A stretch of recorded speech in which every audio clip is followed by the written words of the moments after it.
Personnellement, les clés génétiques m'ont beaucoup apporté. Euh, Quand je les ai découverts, ça a été un peu comme Obélix qui tombe dans la marmite parce que, parce que j'ai senti la cohérence de cette synthèse de sagesse intemporelle. Et j'ai senti également sa pertinence par rapport à mon propre développement, euh, tel que j'en ai conscience, tel que j'en avais conscience. Et que cela m'aidait à mieux voir des zones d'ombre, des angles morts, des aspects euh, que je n'avais pas clairement reconnus de mon être, de mon ego, de tendances mentales, émotionnelles et comportementales. et, et grâce à cette clarté, de créer de l'espace intérieur pour me séparer de ce qui n'est pas moi, pour purifier des mémoires. Alors ce que je veux dire par là, c'est le subconscient ou l'inconscient, c'est vraiment une chose extraordinaire qui enregistre tout. Et donc qui est bourré de perception, de contraction, d'identification passée. Et ça ne m'est pas utile dans mon développement personnel d'avoir ces choses-là au volant de ma vie. Hein. Nous savons, beaucoup d'entre nous sommes conscients que le subconscient est très puissant. Et donc il faut vraiment s'en occuper. C'est une partie merveilleuse de notre être, mais il faut vraiment qu'on s'en occupe pour qu'on le clarifie, pour qu'on le purifie, pour pouvoir l'utiliser d'une manière cohérente, saine et au service de nos intentions les plus chères, les plus précieuses, les plus nobles et divines et sacrées et tout ça, n'est-ce pas? Donc,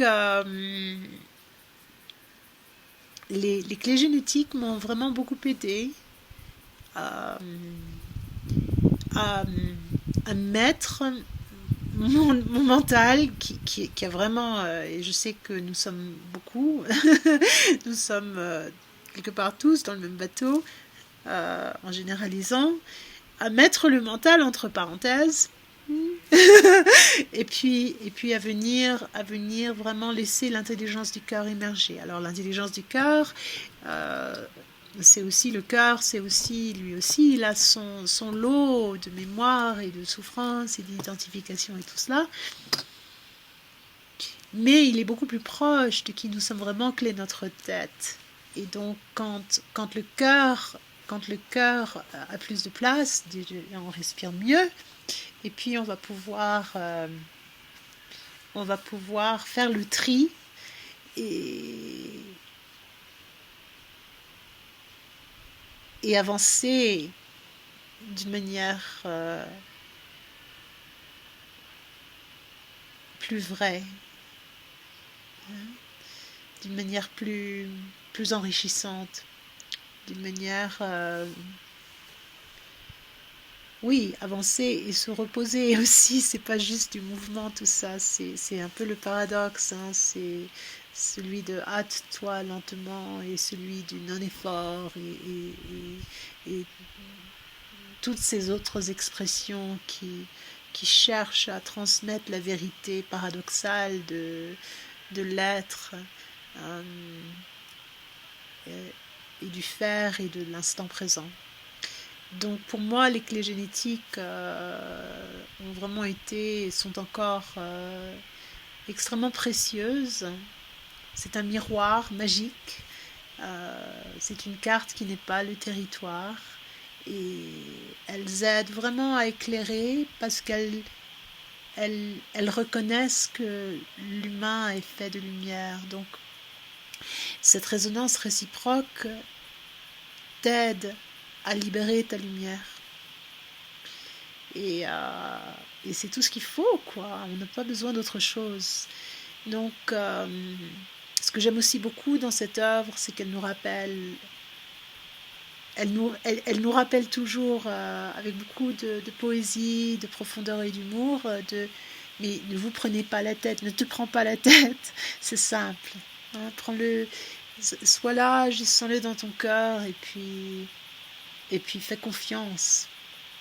Au-delà de la confiance, tu sais. Hein. Donc on se souvient que l'on sait, et puis après ça, voilà, c'est tout. T'as pas besoin d'autre chose, tu sais, tu vois ce que je veux dire. Donc c'est une bonne nouvelle, et j'ai hâte aussi, en me hâtant lentement, que l'on poursuive ensemble cette exploration.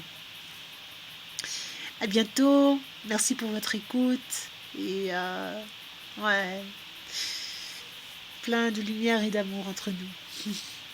Ciao, ciao.